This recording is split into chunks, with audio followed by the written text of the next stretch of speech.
em mais um podcast CRM Paraíba.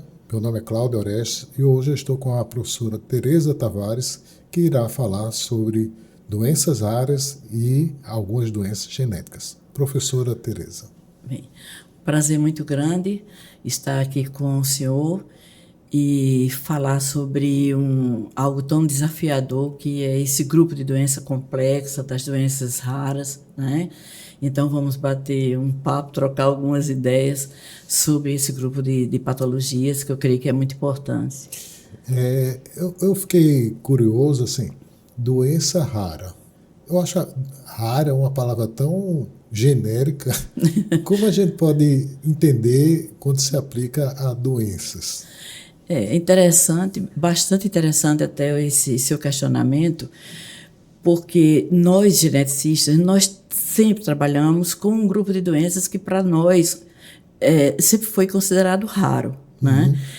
Mas se convencionou chamar doença rara aquela em que você tem uma prevalência em torno de o que é colocado mundialmente a própria OMS estabelece que para cada 65 indivíduos, né, em 100 mil, você considera a doença como rara, o que seria praticamente 1,3 para 2 mil pessoas, né? A doença é considerada rara. E em termos de percentual genético dessas doenças? E aí tem outro, eu acho que é importante a gente abordar um tema sobre essa divisão que é muito, digamos, didática, mas ela foge um pouquinho quando a gente começa a pensar percentualmente. Desde há 10 anos, né, que foi colocada a chamada a diretriz de atenção integral à pessoa com deficiência, e isso aí, o que veio a partir daí se estabelecendo diretrizes para os pacientes com doenças raras. Nessa diretriz e nessa portaria que foi fruto de estudos, inclusive a Sociedade Brasileira de Genética Médica esteve envolvida na construção dessa diretriz, ela estabelece o seguinte: 80% das doenças raras são doenças genéticas, 80%. E 20% são doenças raras não genéticas. Aí entram as infecciosas, as doenças autoimunes, né, que estão aí. Por que eu coloco que não poderia ser tão absolutista, você tem 80% e 20%? Porque nós temos cada vez mais estudo, por exemplo, no grupo de doenças autoimunes, talvez tenha um fundo... Tem um fundo genético, né? Então, na hora que você puxa doença autoimune para esse grupo, para os 20% das doenças raras, você não sabe o quanto a gente vai ter. E tem implicações genéticas nelas, e com certeza. Cada vez que se trabalha mais com a doença autoimune, mais se chega que os mecanismos dela moleculares envolvem genes, né? E assim, quais seriam as doenças mais prevalentes, embora raras, mas que têm uma incidência que chama mais atenção? Nós podemos dizer o seguinte, que é interessante que se faça uma colocação, né? Para muita gente, vamos citar dois extremos. A gente pode considerar que para uma família nascer um bebê com Down, com a síndrome de Down, seria algo raro. Do ponto de vista da genética e do que se estabelece doença rara, não é. Não é? Exato. Porque você tem para cada 600 nascimentos, você tem uma criança com síndrome de Down. Não é? Então é relativamente frequente. Pois é, ela é frequente, então ela não entraria dentro das doenças raras. Porém, de acordo com o perfil da família, ela pode acabar caindo nessa para eles é como se... É difícil até você convencer que não é, né, raro. Porque eles estão vendo a raridade dentro daquele ambiente que eles vivem, né? Mas a doença genética rara, ela individualmente é de fato rara. Agrupadas, elas se tornam bem mais frequentes, né? E a gente pode falar de um grupo, que eu acho que é um grupo que tem muito a ver com a visão que o pediatra, que é aquele primeiro profissional médico que lida, que são os erros inatos do metabolismo, né? Então, também se preconizou por essa portaria os 3 grandes eixos de doenças genéticas raras, que são as anomalias congênitas e as de manifestações tardias, nesse primeiro grupo. Né? Então, seria que a criança já nasce evidente, com alguma alteração. Ou ela vem a se manifestar tardiamente, aquela alteração, aquela malformação. Né?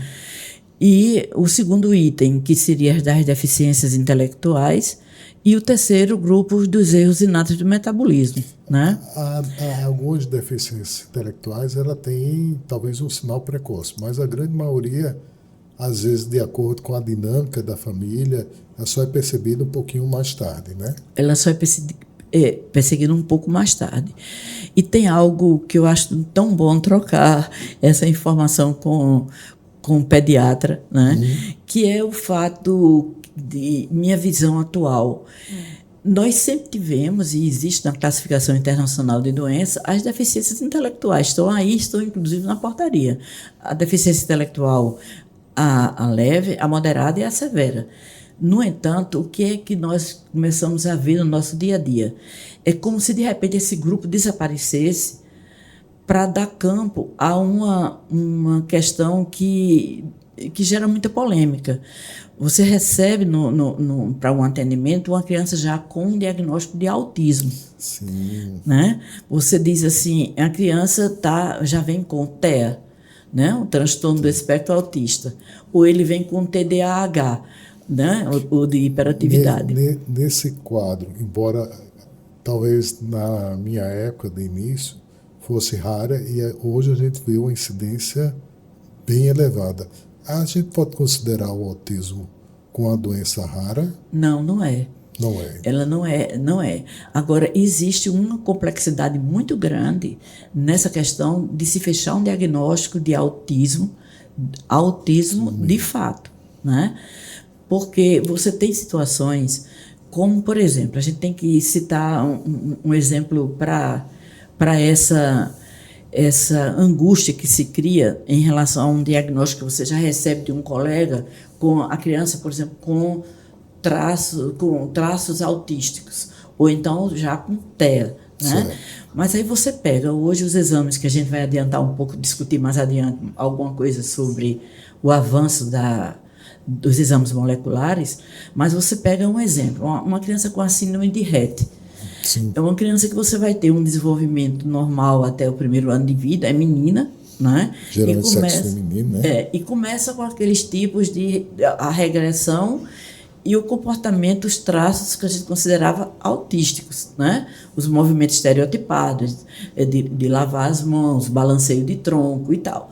Então, o que é que a gente vê no dia a dia, e eu já tive a oportunidade de atender algo assim, já com o exame comprovando que é a síndrome de Rett, mas o encaminhamento feito assim, síndrome de Rett mais autismo. Né? Então, aí, no caso, não procederia. Não procederia, porque você tem os traços autísticos, os movimentos que a criança desenvolve. Mas que faz parte do quadro. Do quadro de Rett. A gente pode fazer uma relação direta com a doença não rara, que eu acabei de falar, que seria a síndrome de Down, de você receber um paciente com síndrome de Down mais deficiência intelectual. Por quê? Porque a deficiência intelectual é 100% dos casos de Down, da síndrome de Down, ela pode ser leve, ela pode ser a criança ser muito bem conduzida ao longo da vida e ter um desenvolvimento bom, né? Mas não tem como 100% tem a deficiência intelectual. Então, é um paradoxo você receber um paciente com Rett mais autismo ou Down mais a deficiência intelectual, porque é inerente à síndrome. Né? Entendi. Então e também, às vezes, também um lado negacionista, às vezes, do pai. Eu já tive a oportunidade de atender uma criança com síndrome de Down, que eu ressaltei as características, e, entretanto, a família não... Tem gente na família que é desse mesmo jeito, né? Sai descrevendo o que o senhor disser, ele vai dizer, mas fulano tem. Se a gente disser, tem o olhinho puxado, a família tem. Se tem a prega única palmar, alguém da família tem, né? Então, isso é bem interessante e, infelizmente, às vezes retarda assim, o acompanhamento adequado, né? Retarda. Agora, uma outra coisa, voltando um pouquinho à sua pergunta anterior, quem primeiro está diretamente ligado a uma criança com os primeiros sinais de doenças graves, sem sombra de dúvida, é o pediatra. Não há dúvida do pediatra, porque a gente tem alterações que são marcantes já no período neonatal, de doenças graves, de erros inatos do metabolismo graves, né? E que muitas vezes, o que é que confunde quem está atendendo? Porque muitas vezes são sinais e sintomas extremamente comuns para outras alterações, e não você pensar que é um erro inato do metabolismo, né? Então, você pega as aminoácido-patias, que você vai ter um quadro, muitas vezes, até mesmo de vômitos, diarreia, de intolerância alimentar mesmo, né? A letargia, uma hipotonia importante, em que o pediatra, o neonatologista, quem esteja atendendo, e quando essas manifestações começam precocemente, pode pensar em tudo, menos que é um erro inato. Um erro inato. E uma coisa que às vezes confunde muito uma patologia é o hipotireoidismo. O hipotireoidismo. Que tem algumas características como a hipotonia, e às vezes até a hérnia e uma fontanela ampla também. Agora essas, como por exemplo o caso da hipotonia, alguns erros inatos, a hiperplasia adrenal congênita, elas estão no teste do pezinho, né? Então, o que acontece? Mesmo que você tenha, olha, uma coisa que a gente começa a ver, mas foi feito o teste do pezinho? Foi feito, sim. Mas a criança começa a agravar o quadro que ela está lá, digamos, um desequilíbrio hidroeletrolítico, né? Começa a se agravar. Ainda no berçário. Ainda no berçário, né? Então, várias outras alterações. Convulsiona, começa a ter uma crise convulsiva atrás da outra, né? Uma letargia intensa, mas aí alguém diz, não, foi feito o teste do pezinho, vamos esperar o teste do pezinho, né? Tem uma coisa que eu acho que atrapalha muito, tem um teste do pezinho no serviço público, no SUS, que cada vez está progredindo mais, e tem particular com ampliação maior, né? Uma ampliação maior. Mas uma coisa no serviço público que as pessoas às vezes tem uma falsa impressão, porque eu já tive a oportunidade de conversar com o pessoal local, quando tem habitualmente alguma alteração, eles interferem logo, eles comunicam logo, porque o teste do pezinho às vezes demora a chegar ao resultado de fato, e pode até demorar, mas habitualmente eu fui informado, salvo me engano, que quando tem alguma alteração eles procuram localizar rápido. E também existe uma coisa, doutor Cláudio, que preocupa muito, né? Nós todos que lidamos no dia a dia com as doenças complexas, que é a questão dessa peregrinação que o paciente e o familiar faz. Atrás de diagnóstico, e o quanto é demorado você pensar em doenças raras, quando você começa a fragmentar muito o atendimento. Você vai para vai para outro, não tem uma continuidade. E nenhuma discussão entre os profissionais mesmo que estão atendendo, né? Você tem um problema neurológico, você envia um neuropediatra. E eu estou falando muito na pediatria, porque eu acho que é nesse grupo que há o predomínio das doenças raras que chegam até os serviços hoje. Ainda porque os adultos, né, com as doenças neurológicas degenerativas e tal, constituem um grupo bem particular, mas o público-alvo mesmo são as crianças, né? E a demora no diagnóstico, muitas vezes, é a diferença entre vida e morte. Né? Essa é a grande preocupação. E isso chama muita atenção também essa questão de saber conduzir, interpretar exames, que também está muito complicado. Na medida em que se avançou muito dentro da área dos exames moleculares, há uma dificuldade muito grande de se compreender o que está lendo ali no exame. Isso dá para perceber hoje, né? Com muita frequência. A gente saber ler o exame. E aí é que vem a necessidade que eu vejo cada vez maior de se trabalhar em equipe, que seja muito profissional, que seja muito de você ter as várias especialidades trabalhando conjuntamente, né? Como a gente tem como tinha dentro dos hospitais universitários, na época, hoje não mais universitários, mas continua com esse grupo trabalhando. Então, primeira coisa é pensar que existem essas doenças. Segundo, trabalhar em equipe para que possa, de alguma forma, complementar, ter uma perseverança em busca de um diagnóstico e, no caso, recorrer aos serviços de referência que existem atualmente. Sim. Eu acompanhei muito tempo crianças portadoras de necessidades especiais, que é um grupo abrangente, mas que implica também, em muitos casos, de paralisia cerebral e por aí vai. Mas eu lembro, assim, do ponto de vista clínico, de algumas doenças degenerativas em que a mãe tinha 2 crianças, saía do sítio, carregando cada um, pesando em média 20 quilos cada criança, para levar para a consulta, e uma atrás da outra elas regrediram, infelizmente, para o êxito letal. É muito difícil para a família esse tipo de segmento, né? Em que às vezes falta uma perspectiva, principalmente nos primórdios, assim, há 30 anos atrás, por exemplo. E a gente vê o seguinte, é tão complexo esse grupo, né, de se trabalhar, que muitas vezes a gente tem realmente a necessidade, sente aquela necessidade de você ter um colega do lado de outra especialidade que esteja trabalhando, atendendo aquela criança, para que você possa ter uma conversa, para que não haja duplicidade de exames sendo feitos. Os exames mais novos da genética, essa evolução que a gente teve muito grande da parte da... O genoma, né? O avanço do genoma. O avanço muito grande. E aí mudou totalmente a perspectiva, né? Mudou também uma coisa que é aquela, o que você tem, o como fazer, como pedir e como interpretar, né?